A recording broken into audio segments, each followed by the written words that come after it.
और बड़ी खबर है लखनऊ से। राज्यसभा के लिए कपिल सिब्बल ने नामांकन दाखिल कर दिया है। कपिल सिब्बल ने निर्दलीय नामांकन दाखिल किया है। अखिलेश यादव और राम गोपाल यादव भी मौजूद रहे। सिब्बल को समाजवादी पार्टी समर्थन देगी। 16 मई को कांग्रेस से इस्तीफा दे चुके हैं सिब्बल, ये उन्होंने बताया। कपिल सिब्बल बहुत बड़े अधिवक्ता हैं, ये बयान अखिलेश यादव का। साथ ही ये भी कहा सिब्बल ने कि 2024 में देश में अलग माहौल बनाना है, विपक्ष एकजुट रहेगा, मोदी सरकार के खिलाफ आवाज उठानी है, तमाम बातें उन्होंने कही।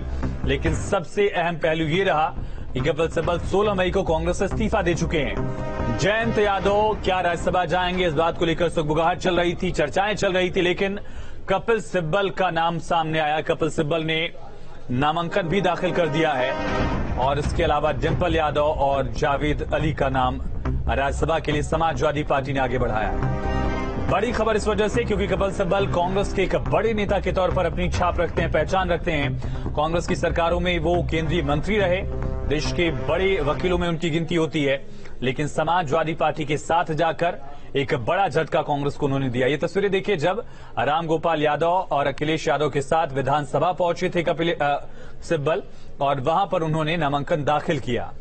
बड़ा बयान ये दिया कि 16 मई को यानी कि आज से करीब 10 दिन पहले ही वो कांग्रेस से इस्तीफा दे चुके हैं। चिंतन शिविर में उदयपुर में तमाम चर्चाएं हुई थी, सभी लोगों ने एक साथ ग्रुप फोटो कराया था, लेकिन उसके बाद एक हफ्ते के अंदर कपिल सिब्बल ने इस्तीफा दे दिया, ये उन्होंने खुद साफ कर दिया है।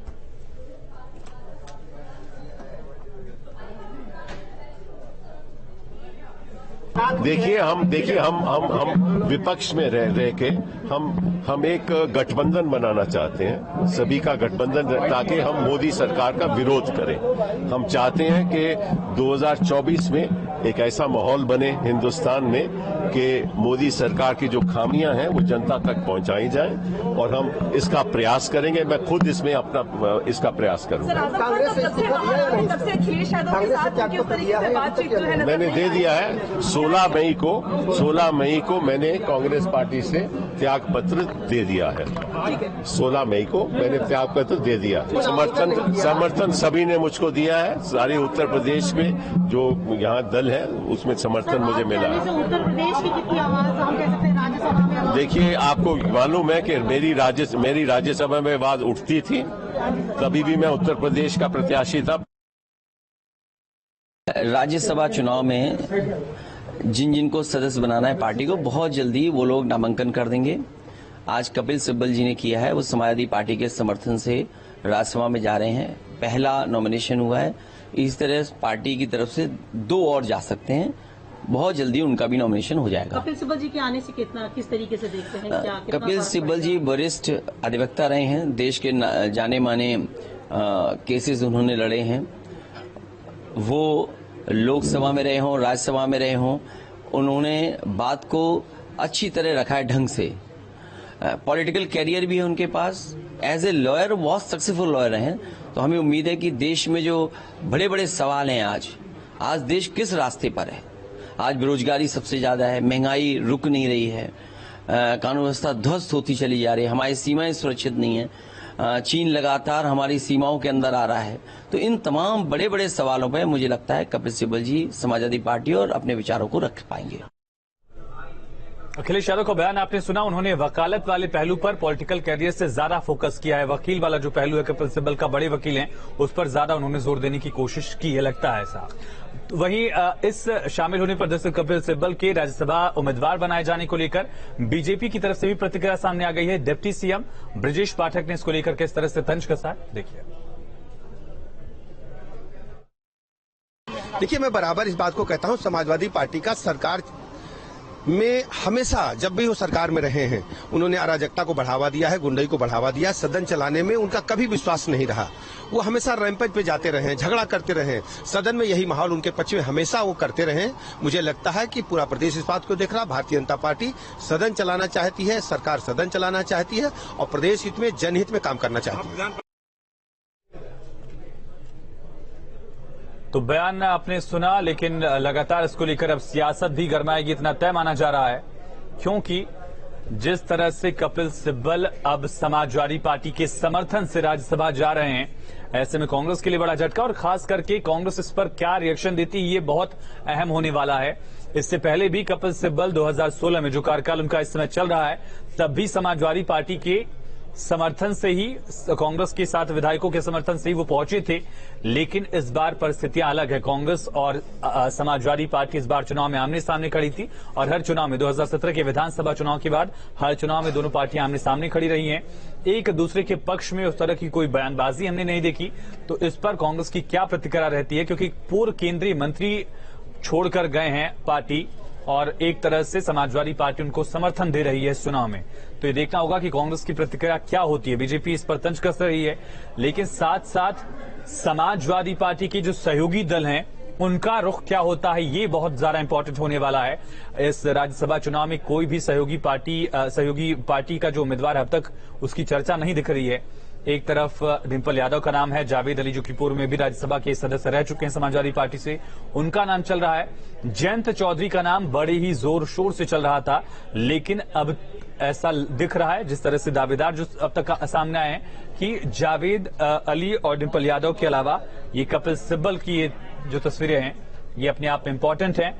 देखना होगा कि क्या सहयोगी दलों को इस तरह से किनारे, ये तस्वीरें देखिए आप, जावेद अली राम गोपाल यादव के साथ पहुंचे हैं नामांकन दाखिल करने, यानी कि दूसरा चेहरा भी साफ हो गया कि जावेद अली, जिस पर लगातार हम जिक्र कर रहे हैं, जिस पर लगातार संवाददाता अनिल यादव हमारे साथ जानकारी दे रहे थे, ये जावेद अली ने भी अपना नामांकन दाखिल कर दिया है समाजवादी पार्टी के दूसरे उम्मीदवार के तौर पर। कुल 11 सीटें हैं, 7 बीजेपी की फिक्स है, 3 समाजवादी पार्टी की फिक्स है। अंक गणित के हिसाब से बहुत ज्यादा उलटफेर अगर क्रॉस वोटिंग या इस तरह की ना हो, कोई दल टूट ना जाए किसी गठबंधन से, जिसकी संभावना अभी फिलहाल नहीं दिख रही है, तो ये 7 सीटें बीजेपी को और 3 सीटें समाजवादी पार्टी को। 8वीं सीट जो है वो डिपेंड करेगी कि अंक गणित कौन कैसे मजबूत कर लेता है। उसमें भी बीजेपी को लीड इस वजह से क्योंकि कुछ जो छोटे दल हैं, जनसत्ता दल की माफिक, वो बीजेपी को सपोर्ट कर सकते हैं, ऐसी संभावना जाहिर की जा रही है। तस्वीर आप देख रहे हैं, जावेद अली समाजवादी पार्टी से राज्यसभा के सांसद रह चुके हैं और एक बार फिर से उनको समाजवादी पार्टी की तरफ से मौका दिया जा रहा है। उनकी ठीक बाईं तरफ मौजूद हैं राम गोपाल यादव प्रोफेसर, और इसी तरह से बाकी जो समाजवादी पार्टी के नेता हैं, वरिष्ठ नेता, वो यहां पर मौजूद हैं। बेहद अहम ये होने वाला है। डिंपल यादव तीसरे उम्मीदवार के तौर पर अपना नामांकन दाखिल करेंगी, इसका इंतजार किया जा रहा है, या फिर गुंजाइश है जयंत चौधरी की, क्योंकि बड़ा झटका होगा जयंत चौधरी के लिए। ये मानकर चला जा रहा था कि जिस तरह से पश्चिम उत्तर प्रदेश में आरएलडी की सीटें बढ़ी हैं, वो डिवीजन रोका है आरएलडी ने समाजवादी पार्टी के लिए, उसके बाद जयंत पहुंचेंगे राज्यसभा। समाजवादी पार्टी के पास 3 सीटें हैं, उसमें से 1 सीट मिल सकती है सहयोगी पार्टी को, लेकिन अब ये सारा समीकरण, सारे कयास बदलते हुए फिलहाल ये तस्वीर देखिए जहां पर जावेद अली समाजवादी पार्टी के उम्मीदवार के तौर पर अपना नामांकन दाखिल कर रहे हैं। विधानसभा भवन में वो मौजूद हैं और दूसरे उम्मीदवार इससे पहले, हालांकि कपिल सिब्बल ने निर्दलीय उम्मीदवार रहते हुए नामांकन दाखिल किया है बतौर निर्दलीय उम्मीदवार, लेकिन उनको समाजवादी पार्टी समर्थन करेगी, ये साफ हो चुकी है तस्वीर। और जावेद अली खान जो कि समाजवादी पार्टी से राज्यसभा सांसद रहे हैं, एक बार फिर से उनको यहां पर जिम्मा दिया जा रहा है। फिर इसी पर चर्चा के लिए हमारे साथ जुड़ चुके हैं हरीश चंद्र श्रीवास्तव जी, प्रवक्ता बीजेपी के, भवेश चंद्र जी हैं वरिष्ठ पत्रकार, और साथ साथ संवाददाता अविनाश सिंह भी हमारे साथ लखनऊ से लाइव कनेक्ट हैं। सत्येंद्र यादव जी समाजवादी पार्टी के नेता हमारे साथ कनेक्ट हो गए। आप सभी का बहुत स्वागत है। सत्येंद्र जी, पहला सवाल आपसे ही, जयंत चौधरी की बात चल रही थी, कपिल सिब्बल का पैराशूट लैंडिंग अगर इसे माना जाए तो किस तरह से देखेंगे, और बाकी अपने दल के नेताओं को, सहयोगी दल के नेताओं को संतुष्ट कैसे करेंगे आप लोग?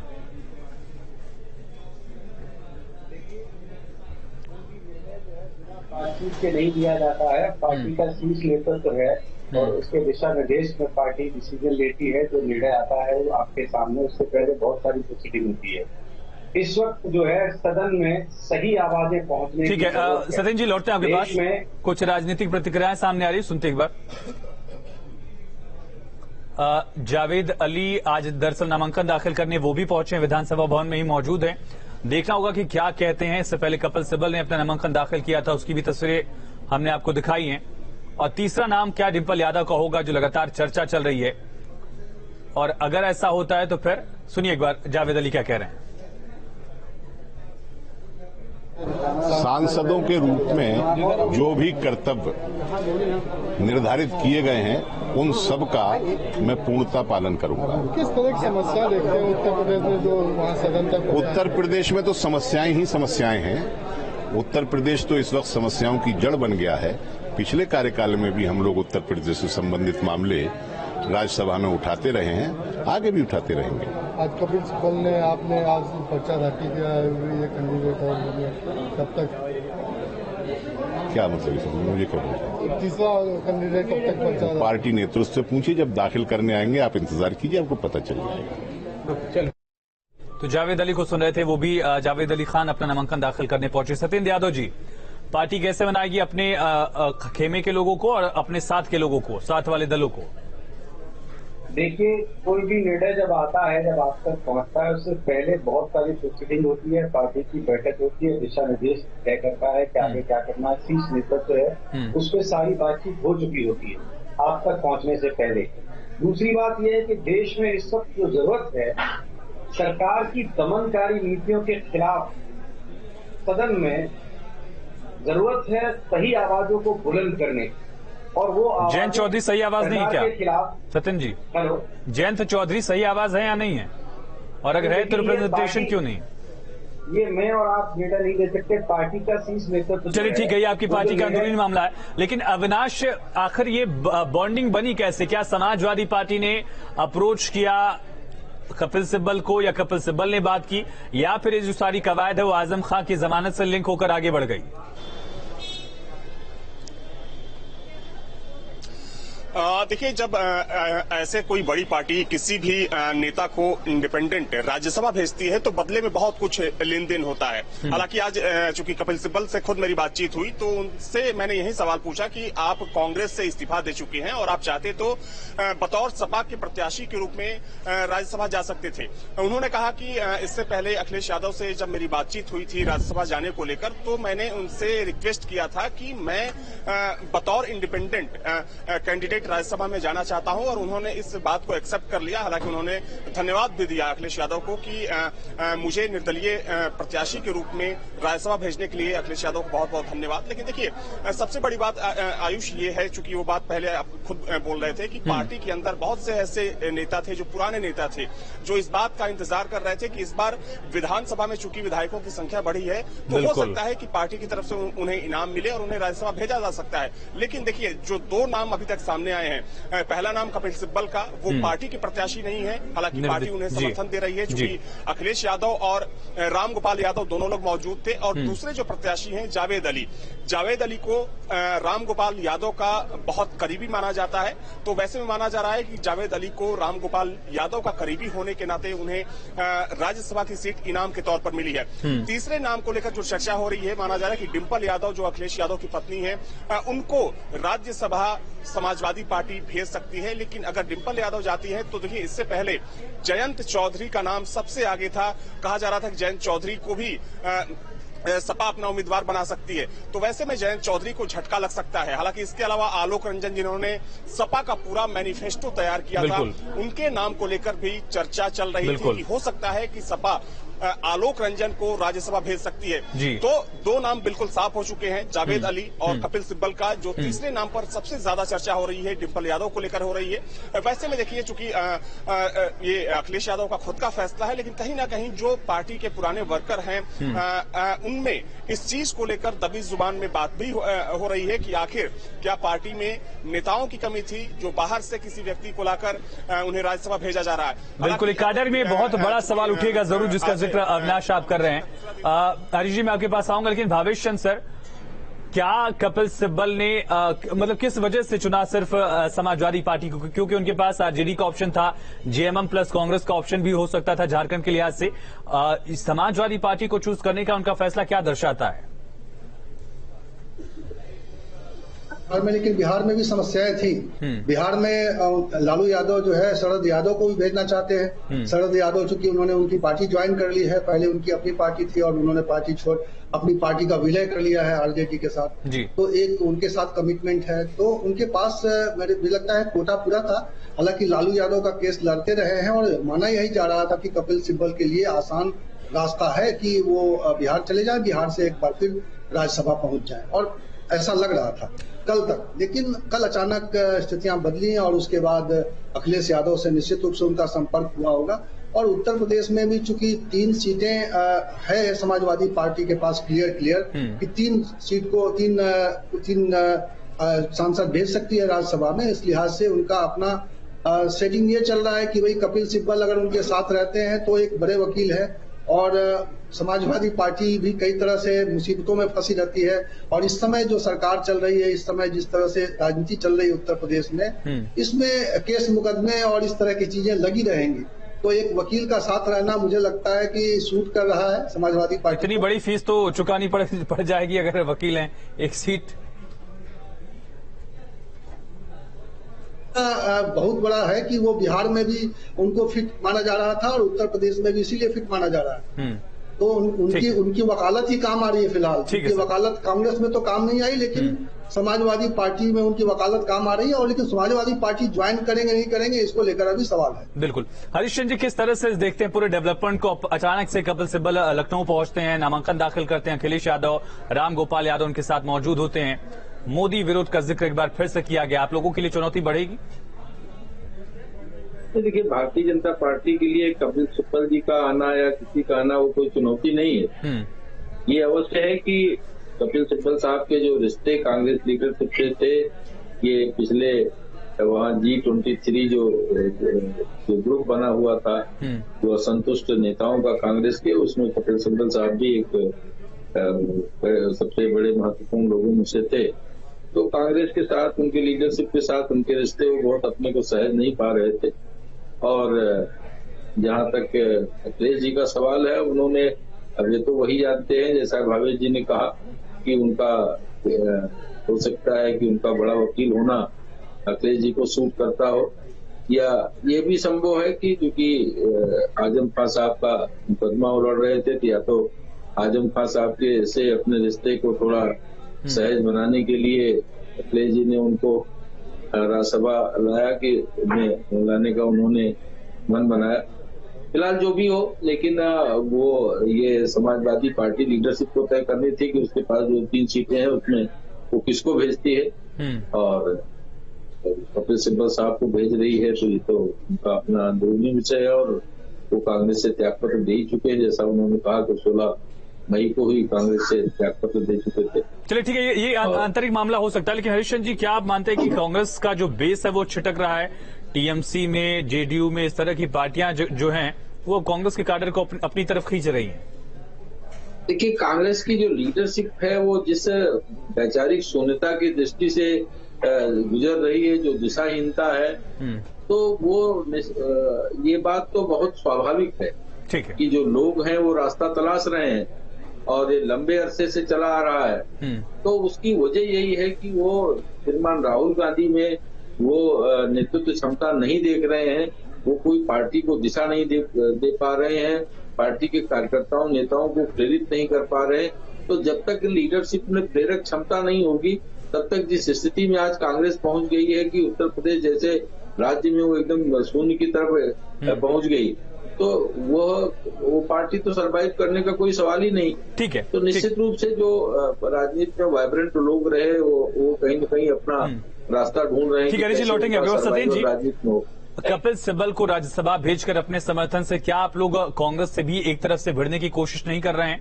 क्या कांग्रेस से भी एक टसल की शुरुआत नहीं हो चुकी है? और साथ साथ क्या ये वो डील है कि आजम खान को है? सत्येन जी, 5 सवालों का। नहीं। हाँ, देखिए, इस वक्त सबसे ज्यादा जब कांग्रेस को ऑलरेडी छोड़ चुके हैं और वो एक इंडिपेंडेंट कैंडिडेट हैं, और दूसरी बात है कि पूरे देश को पता है कि जानकार व्यक्ति हैं, और इस तरह के व्यक्तियों को सदन में होना चाहिए। सरकार जिस तरह से अहंकारी, घमंडी और आवारा होती जा रही है, इस सरकार पर अंकुश लगाने के लिए ऐसे लोगों की सदन में आवाज की बहुत जरूरत है, वरना देश एक तरफ गृहयुद्ध की तरफ दौड़ पड़ेगा। आप बताइए, अगर सरकार पे सवाल नहीं उठाए जाएंगे और इस तरह से अगर सरकार पे अंकुश नहीं लगेंगे, भाषा की मर्यादा इसमें भी अराजक न हो जाए। तोड़ रहे हैं, कल देश तोड़ेंगे। सत्येन जी, इसमें भाषा पर भी अराजक न हो जाए। समाजवादी पार्टी का वैसे वैशिष्ट है अराजकता, लेकिन भाषा में भी अराजक मत हो जाइए। सत्येंद्र जी, मेरे सवाल का जवाब नहीं आया। मेरे सवाल का जवाब नहीं आया। क्या कांग्रेस से डायरेक्ट असल की एक शुरुआत हो गई है? समाजवादी पार्टी अब कांग्रेस को भी तोड़ेगी? दूसरा सवाल मेरा, क्या ये एक ठीक है, आवाज वाली बात ठीक है, लोकतंत्र वाली बात ठीक है, संविधान वाली बात, सारी चीजें ठीक है, सुनने में अच्छी लगती हैं, लेकिन क्या एक बैकअप प्लान नहीं दिखता आप लोगों को कि कोई दिक्कत ना आए भविष्य में? सरकार है, लगातार केसेस आप लोगों के खिलाफ हैं, रिवर फ्रंट घोटाला, आजम खां के खिलाफ नवासी केसेस, इन तमाम कानूनी दांवपेच के लिए आपके पास कम से कम एक बढ़िया वकील रहेगा। देखिए, कम से कम हमारे यहाँ समाजवादी पार्टी एक पूरी देश दुनिया में जानने वाले एक ऐसे व्यक्ति का समर्थन कर रही है जो व्यक्ति सबको पता है, ये जानकार व्यक्ति है देश के, वो सिर्फ एक वकील नहीं है, वो देश के लोकप्रिय नेता हैं। इस देश की राजनीति में सदन से लेकर हर जगह उनका बड़ा योगदान है, सिर्फ वकील नहीं है। तो कम से कम समाजवादी पार्टी अगर समर्थन इतने लोकप्रिय थे तो फिर लोकसभा में उतार देते आप लोग। अरे भारतीय जनता पार्टी की, चलिए ठीक है अविनाश, आप तो ऐसी बात करते हैं। अविनाश ठीक है, दो तस्वीरें आपको, ठीक है सत्येंद्र जी लौटेंगे, दो तस्वीरें आपको दिखाते हैं किस तरह से आज कपिल सिब्बल निर्दलीय नामांकन करते हैं, लेकिन अखिलेश यादव और रामगोपाल यादव प्रोफेसर के साथ वो मौजूद रहते हैं, दोनों नेता उनके साथ मौजूद रहे। और जावेद अली खां की तस्वीर भी दिखाएंगे। जावेद अली खां पूर्व में राज्यसभा के एमपी रह चुके हैं, समाजवादी पार्टी से ही एक बार फिर नामांकन दाखिल करने के लिए पहुंचे हैं, लेकिन सस्पेंस है तीसरे नाम को लेकर। क्या वो डिंपल यादव का नाम होगा जो सबसे ज्यादा चर्चा में है, या किसी सहयोगी दल को आगे बढ़ाने की कोशिश समाजवादी पार्टी कर सकती है? और उसमें सबसे बड़ा सवाल होगा जयंत चौधरी का। अगर जयंत चौधरी नहीं भेजे जाएंगे तो यकीनन सहयोगी दलों के लिए एक बड़ा सवाल होगा। राष्ट्रपति चुनाव आने वाला है इसी साल, फिर 2024 में लोकसभा चुनाव होगा। तमाम समीकरणों के लिहाज से बहुत अहम होने वाला है कि तीसरा चेहरा समाजवादी पार्टी बनाती किसे है। वही नामांकन के बाद कपिल सिब्बल से हमारे संवाददाता आलोक पांडे ने खास बातचीत की है, देखिए। हमारे साथ कपिल सिब्बल जी हैं, निर्दलीय उन्होंने अपना नामांकन भरा है। सर, सबसे पहले तो कौन कौन से समर्थन मिल रहे हैं जहां से आपको लग रहा है कि आप राज्यसभा के सदस्य हैं? कौन कौन से, तो आपको मालूम है समर्थन कहां से मिला है? अखिलेश जी से, सारे सपा के नेताओं से समर्थन मिला है, आजम खान से, शिवपाल जी से, सबसे समर्थन मिला है। सर, आजम खान को लेकर उन्होंने आपके नाम पे बड़ी तारीफ की थी। ये तो उनका बड़प्पन है कि उन्होंने कांग्रेस को लेकर के कपिल सिब्बल अभी भी इतने सहज नहीं हैं। उन्होंने कहा है कि यहाँ पे वो निर्दलीय प्रत्याशी के रूप में आए हैं, सपा उनको समर्थन कर रही है, लेकिन कांग्रेस को लेके अभी भी बचते बचाते वो दिख रहे हैं। वीडियो जर्नलिस्ट अमित के साथ आलोक पांडे। अविनाश, तीसरा चेहरा किसका हो सकता है और उस चेहरे को लेकर सहयोगी दलों की स्वीकारता या फिर नाराजगी कितनी हो सकती है? साथ साथ क्या इस फैसले के जरिए अखिलेश यादव ने कई सारे जो पहलू थे उनको संतुष्ट करने की कोशिश की है? अब आजम खान नाराज नहीं होंगे, एक उनके पास बैकअप प्लान रहेगा, एक कानूनी जानकार का एक बड़ा चेहरा होगा।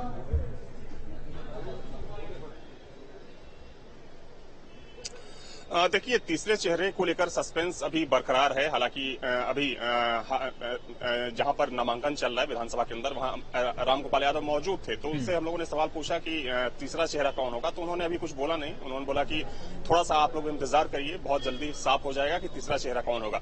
देखिए, जहां तक सवाल कपिल सिब्बल का है, तो इस चीज को समझना पड़ेगा कि कपिल सिब्बल इस देश के पहले कानून मंत्री रह चुके हैं, एक बड़े वकील हैं सुप्रीम कोर्ट में, और जिस तरीके से आजम खां का केस उन्होंने टैकल किया, और न सिर्फ आजम खान, क्योंकि अगर बात करें तो बहुत से ऐसे मामले हैं, चाहे हम शिवपाल यादव की बात करें या फिर खनन के कई ऐसे मामले हैं जिसमें समाजवादी पार्टी के कुछ नेता बुरी तरीके से फंस सकते हैं। तो हो सकता है कि एक कानूनी प्लेटफॉर्म तैयार करने के लिए, जो कानूनी लड़ाई अगर लड़ने की नौबत आती है, तो चूंकि एक वरिष्ठ वकील हैं, दमदार वकील माने जाते हैं, तो वैसे में कपिल सिब्बल का साथ सपा को मिलता रहेगा। एक वजह ये हो सकती है। दूसरी वजह, आजम खान ने बोला होगा अखिलेश यादव को। अखिलेश अब वापस आ चुके हैं यूपी की पॉलिटिक्स में, तो दिल्ली में भी एक चेहरा चाहिए होगा अविनाश समाजवादी पार्टी को। एक कारण ये भी दिखता है क्या?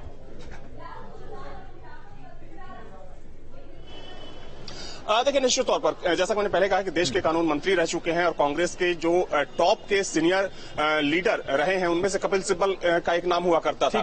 तो राज्यसभा में चूंकि उच्च सदन होता है, सपा की आवाज को उठाने के लिए एक ऐसे नेता की शायद जरूरत समाजवादी पार्टी को थी। हालांकि रामगोपाल वर्मा थे, लेकिन माफ करिएगा, रामगोपाल यादव थे, लेकिन अगर हम इनकी बात करें, कपिल सिब्बल की बात करें, तो बहुत ही बिल्कुल अविनाश एक बड़े नेता है और बड़े वकील के तौर पर देश में पहचान होती है। कई वजह। बहुत शुक्रिया आप खास मेहमानों का। अविनाश, आपका बहुत शुक्रिया तमाम जानकारी के लिए। तो कपिल सिब्बल अब समाजवादी पार्टी के समर्थन से लेकिन निर्दलीय उम्मीदवार के तौर पर राज्यसभा जाएंगे, ये लगभग तय माना जा रहा है। लेकिन सस्पेंस है तीसरे